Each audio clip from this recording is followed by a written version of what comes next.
Bahkan dulu kita sampai nyari-nyari nih acara-acara amatir yang nggak ada bayaran sama sekali. Kita sampai tanding. Itu atlet-atlet profesional, juara-juara nasional, semua tanding di situ. Tiga, up, nih, strike, dorong pakai lutut, ya.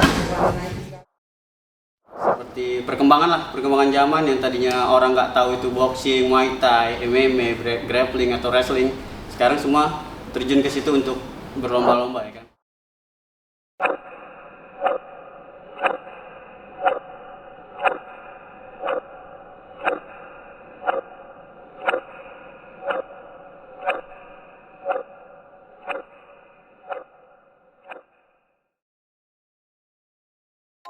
Combat Sport Indonesia. Olahraga ini pernah bersinar pada era 80-an di cabang olahraga tinju. Saat itu, nama Elijah Pikal dikenal masyarakat luas karena jadi juara dunia. Tepatnya, gelar LBF kelas terbang di tahun 1987 hingga 1989. Selain Elijah Pikal, ada juga Chris John yang turut jadi ikon Combat Sport Indonesia. Petinju berjuluk The Dragon ini pun punya rekor fantastis. 48 kali kemenangan, 1 kekalahan, dan 3 kali hasil seri. Akan tetapi, sayangnya olahraga combat sport redup usai kedua legenda tersebut pensiun. Olahraga ini kurang diperhatikan sehingga eksposurnya menghilang. Hal ini disebabkan kesejahteraan para atlet yang saat itu masih aktif bertanding terbilang kurang. Situasi tersebut disampaikan langsung oleh salah satu legenda combat sport Indonesia, yakni Rudy Golden Boy Agustian yang pernah terjun langsung ke berbagai pertandingan. Pertama ya pasti untuk ekonominya ya. Kalau untuk fighter di Indonesia ini bayarannya masih kurang lah.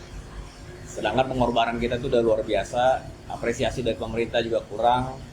Terusnya apresiasi dari masyarakat juga sebenarnya masih kurang. Ya, sekarang ini emang udah mulai rame. Tapi dari zaman dulu tuh dari 2011 itu parah lah. Contohnya aja ya, kita tanding persiapan 2 bulan. Bayarannya menang itu cuma 2 juta. Itu kan miris banget gitu. Ya kan? Bahkan dulu kita sampai nyari-nyari nih acara-acara amatir yang nggak ada bayaran sama sekali. Kita sampai tanding. Itu atlet-atlet profesional, juara-juara nasional, semua tanding di situ. Jadi kurang banget tuh wadahnya dulu. Wadahnya kurang, uangnya kurang. Lalu support dari pemerintah dan juga masyarakat juga masih kurang. Jadi tantangannya sih itu sih menurut saya paling besar ya. Hanya saja olahraga ini mulai kembali curi perhatian masyarakat. Di masa kini hadir berbagai promotor combat sport yang dikenal masyarakat luas. Ada baku hantam championship milik Rudy Golden Boy Agustian. Kemudian Halloween Sport Show atau suka disebut dengan HSS yang dimiliki oleh grup Halloween's. Lalu ada Beyond Combat yang dimiliki oleh Joshua Marcelo sebagai promotor. Pelatih MMA dari Jembesa, Ervin Syah, sebut perkembangan combat sport di Indonesia berkembang sangat pesat. Kalau tentang combat sport saat ini sangat maju ya, apalagi adanya event-event atau influencer ya yang mulai menjajahi dunia olahraga ini atau dunia mixed martial art atau combat sport. Apalagi kita sebut semua itu kayak apa ya, seperti perkembangan zaman yang tadinya orang nggak tahu itu boxing, muay thai, MMA, grappling atau wrestling, sekarang semua terjun ke situ untuk berlomba-lomba ya kan, buat mencari popularitas iya, mencari prestasi iya. Jadi semua sekarang nggak artis, nggak atlet, semua bersaing. Akan tetapi, dinamika kemajuan combat sport Indonesia tidak terlepas dari peran influencer yang turut meramaikan olahraga ini. Berkat influencer, combat sport semakin dikenal oleh masyarakat Indonesia. Hanya saja, ini jadi tantangan tersendiri bagi para atlet antara exposure besar dari para influencer. Atlet harus mampu bersaing sehingga dapat semakin dikenal masyarakat Indonesia. Ya, kalau pertama ya buat atlet. Untuk atlet sebenarnya semuanya agak mulai tertutup nih buat atlet, ya kan.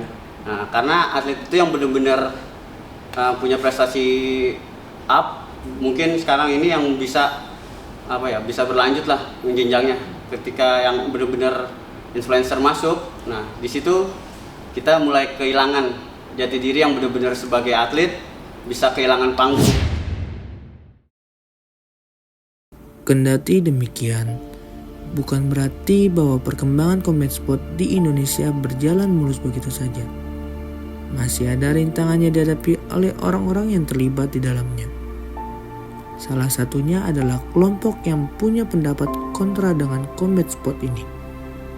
Yang demo itu saya lihat sih SDM-nya agak kurang menurut saya. Jadi nggak akan maju-maju kalau kita ngikutin orang-orang seperti itu. Lalu, tantangan pun turut dirasakan dari sisi promotor. Untuk perizinan pelaksanaan event combat sport, masih ada hambatan dari sisi birokrasi yang mempersulit jalannya acara. Lalu birokrasi untuk izinnya pun sekarang kita mesti ada yang merogoh kocek lah, ya kan?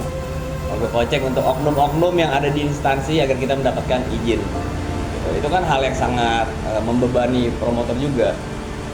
Sedangkan event-event olahraga yang untuk prestasi di Indonesia ini masih jarang. Gitu. Bukannya didukung, bukannya dibantu, malah ditambahin persulit gitu. Jadi menurut saya harusnya pemerintah tuh lebih gencar, lebih aware lagi untuk memajukan industri combat sport.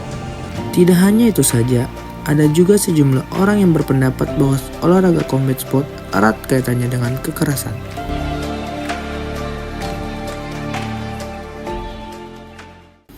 Menurut Coach Ervin, ini kembali lagi terhadap bagaimana orang-orang menyikapi perkembangan combat sport yang berkaitan dengan kontak fisik. Perlu juga ada penyuluhan dari tenaga profesional sehingga pemahaman masyarakat terhadap olahraga ini semakin mendalam.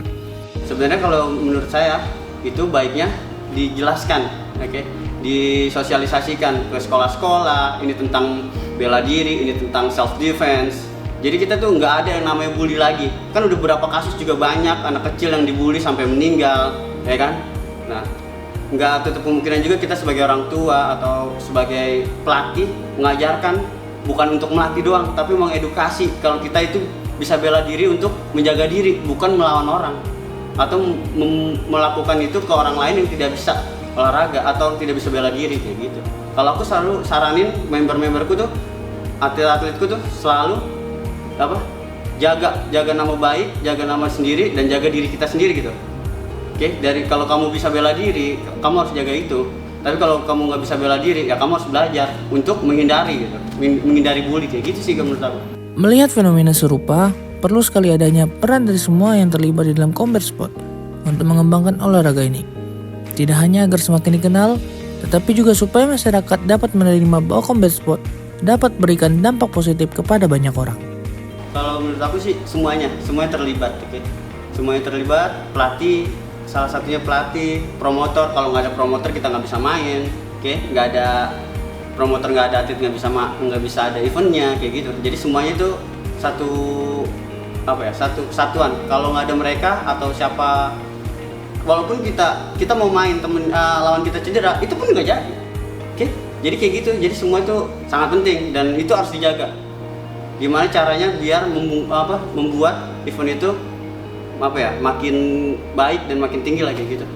Bikin banyak orang yang tahu dengan gimana event ini bisa maju dan dampak positifnya gitu. Harapan saya ya banyak yang lebih gencar lagi lah olahraganya. Lalu anak zaman sekarang tahu sendiri lah ya, kita terlalu fokus di dunia sosial media, di gadget. Cuman ya itu oke, cuman jangan lupa olahraga karena manusia itu emang didesain tuh untuk harus selalu bergerak gitu. Untuk kesehatan kalian juga gitu. Kadang kan kita suka ngeliat banyak sekali orang-orang yang masih muda tapi sudah kena penyakit yang kritis, lalu juga umurnya juga nggak panjang. Nah itu karena emang benar kurang olahraga. Dan saya lihat sekarang udah mulai rame nih orang-orang udah belajar boxing, belajar muay thai, ya itu bagus banget. Ya harapan saya kita bisa menjadikan ini suatu industri. Aku harap sih banyak lagi adik-adik kita, penerus kita ya kan. Karena kan di olahraga combat sport bukan di profesional aja. Kita bisa main di Porprov, di PON, bisa di SEA Games, Asian Games, ya kan. Mungkin ke depan kita bisa mencetak atlet lagi yang lebih baik di combat sport dan yang pasti yang pasti banyak pengurus yang bisa menjalankan tugasnya untuk biar kita jadi go internasional lagi sih. Bangkitnya Combat Sport Indonesia bukan hanya tentang kemenangan dan dedikasi, tetapi semangat serta harapan bangsa. Dukungan setiap lini begitu penting demi majukan combat sport di negeri ini.